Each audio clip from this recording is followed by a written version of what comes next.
Okay, so now we're about to start laying. First thing we're going to do, then sweep the floor, get all the debris, all the dust, clean it out, and we'll also give it a vacuum. Then we know the floor is spotless and clean, and we can start laying. So let's just sweep this room out, vacuum, and we go. As you can see, there's some patchwork that's been done here.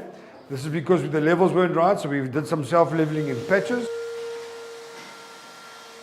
Now we're busy laying the underlays. All the prep work, pre-installation requirements, all done. Now you can feel safe. Start laying the floor. First thing, this is a combination of plastic and underlay. So it's combined. The plastic is there, the underlay is there. You can have them separate as well. The plastic is a 200 micron plastic or a 250 micron. Must be virgin and not recycled, else it could just start disintegrating. Right, so here we go. Underlay going in, and then we will start laying the floor. Okay, so as we said, it's a virgin plastic. How do we know it's a virgin plastic? Well, you've got to buy from reputable suppliers and specify that you want to buy a virgin plastic. You know, it's hard for you to do the test, but if you're buying an SABS green, that's virgin. Your supplier you're buying from, you should ask and be told by him that it's a virgin, and he's the guy responsible then for that. So make sure that you order virgin plastic and don't try and save a few cents on a bit of recycled. It's really, you're not doing anybody any favors.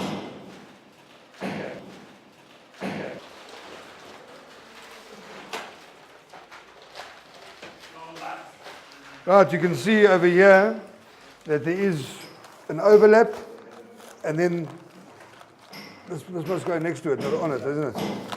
Yeah, next to it.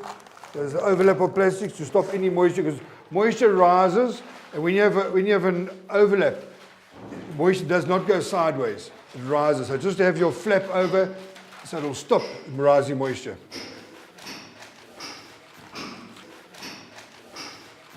Even though it's dry, the reason for still having plastic, there might be a little bit of residual moisture in the screed, and of course once you block off the top, if it rises, it's not going to get to your floor. The other reason is we've got balconies here. If any moisture goes under the door, under the slab from the rain, the plastic is there to stop it. Plastic is number one. No installation without plastic.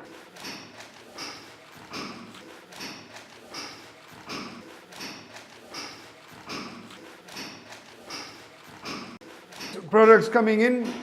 This is a click system installation, like we said. It's a laminate one, not an engineered. The same rules apply to laminate and engineered. What we're saying is when it's click, right? So with this installation, the longest you can go on an installation is 10 meters. That's the longest. And the widest you can go is 8 meters. So 10 by 8. Anything over 10 needs an expansion joint on the length, and anything over 8 on the width needs an expansion joint. This room is less than 8 by 10, so this room we need no expansion joints, barring the ones on the wall. So we can lay in this room no problem whatsoever. Technically, we're 100% here. So, right, let's go. We hope to finish this room quickly. It's only a small room. It's a wide plank. Click system. How much easier can you get? Right, so you'll notice what's happening here. Gift is cutting here this piece short, because you can't have this joint. You need more of a staggered joint to give it the strength. If you have two joints here, of course, that'll weaken the floor and of course look strange. So he's starting off with a cut, and thereafter his offcuts you'll play with these starters to give him the stagger and to create the strength of the floor. Right, voila. On a laminate floor, your expansion for a room like this is 8mm. So what Gift's doing here now is just cutting some blocks for the expansion. So we'll pack that in the back so you create the expansion against the wall. Right, second row going in. You can see now it's being cut and it's got a stagger in it. It's about 200mm away from the last joint, and that will automatically create the same all along the line, because these boards are all one length. As you can see here, there's the joint in the previous row. Next row, the joint's over here, and that'll be the constant throughout.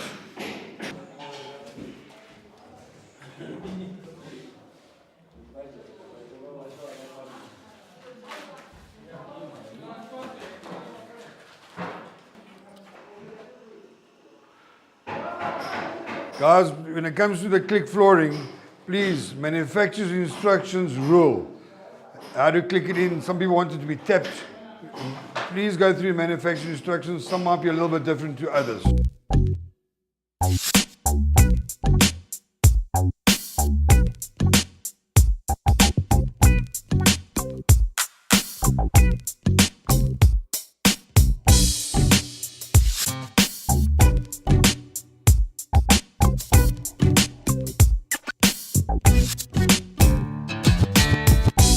Alright guys, it's the next day, we're back at the site. This whole screed area that we done yesterday, you saw us pouring it. It's now, when it looks dry, we're going to test it to see if it's suitable to lay on.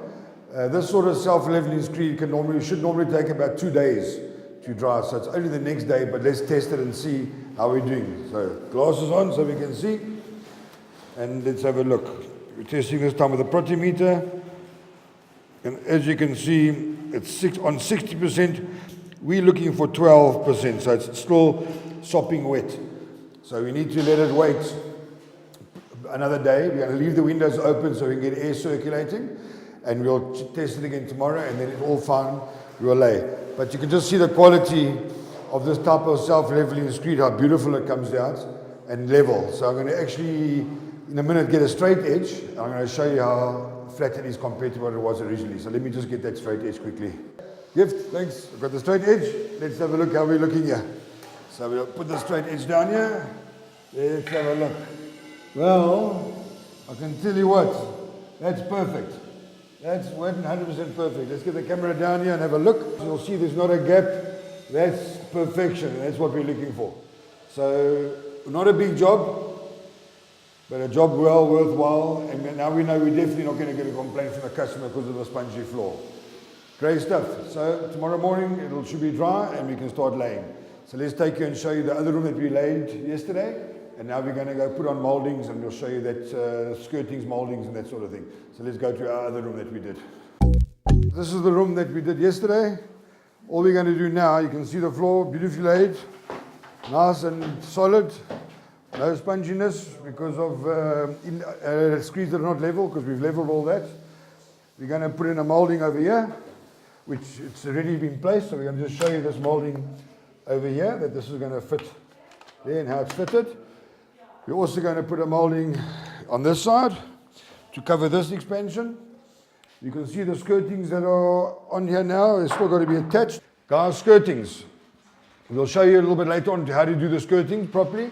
However, just to show you how it's here, very important, your miters. If you do bad miters, your customer's going to reject the job. So have a look at the miters here and you'll see that these miters are very good, and that's the way to do it. If it's not right, redo it there and then, because you're only going to come back again. So have a look down here at the miters, and you can see how nice and perfect this miter is, and that's the sort of job you guys want to do for your customers. And that skirting will cover this expansion joint here. And then over here, they pass gift one more by the door. Down here by the tile area, in the entrance of the door, we're going to put one molding there. And then this room is finished. We can move on to the next rooms. Cool. What Gift is doing here now is actually putting in the holes into the screed for the track.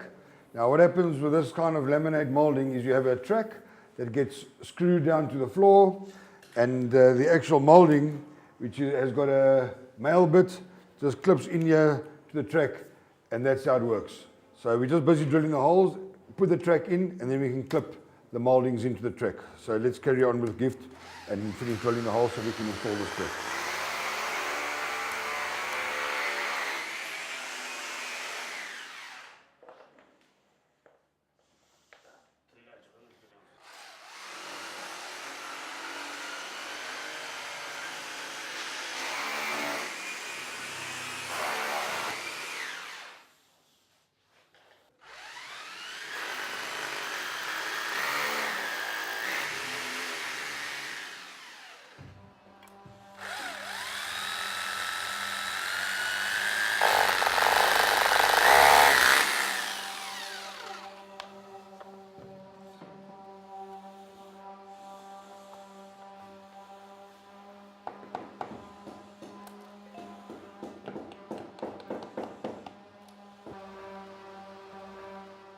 tracks are going in. As you can see, they've drilled the holes, the track is in.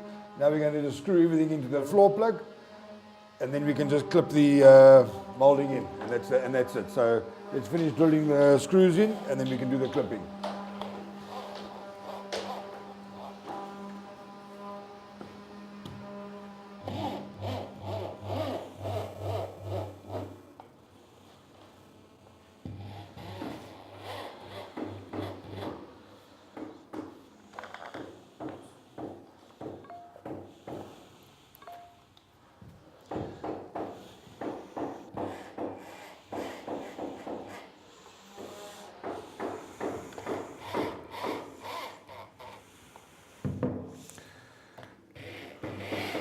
Okay, now the screws are in. Now we can put in the actual end cap itself. This end cap has two purposes. Number one, to close this expansion joint. And number two, to actually hold the floor down here because there's no skirting. So this holds the floor down. So the way it's done here is the floor is loose underneath this end cap, even though it's holding it down, and the movement can still happen without. If you had to put glue here, of course you're restricted. Put the strips in the way it's designed to go in. Okay, here we have the strip going in. Yeah, let's see how it fits. If we're all happy. Holding the floor down, beautiful finish, matching moldings, no complaints from the customer, and very important, technically correct. So you can see Gifty's got his foot going there, and you can see there's no movement. The end cap is doing its job. Cover the expansion, holding the floor down. No glue on the floor. Perfect, guys. Well done. These are the fitters. These guys did it right. They've been to the South African Wood Flooring Association training. They've been to accreditation, and that's why they do such a job. Well done, Gift. Well done, my boy. Thanks. Right, guys, as you can see, this is a cupboard. We don't have skirting around a cupboard, but we still need the expansions. So how do we cover that? Well, the best way is with a quarter round, a quadrant, or a scotia. Scotia is a quarter round inverted the other way. In this case, we've got a scotia, and the nice thing, guys, all these moldings match the floor. So let's show you the expansion joint down here, and the scotia that we're going to put. So here is the expansion joint, as you can see. No skirting, so we're going to cover this. This is a scotia. You can see it's inverted quarter round, and that's going to sit there beautifully, and that will give us a nice finish and cover the expansion joint as well as hold the floor down. This scotia will be nailed into the cupboard, not into the floor. Guys, finishes are very important. You can see over here they've actually undercut the door frame, so the floor goes under the door frame. There are some installers, even though it is technically correct to actually cut an expansion joint around the frame, it doesn't look nice, and often the customers complain about that. So undercutting door frames, guys, is important. There is a special tool for doing it. All it is a saw that oscillates, that does this. So it's very easy. While you're holding this, you're actually undercutting the door frame straight on the line. And then this tool will just cut the door frame out dead straight. Easy to get to. So guys, the right tools for the right job.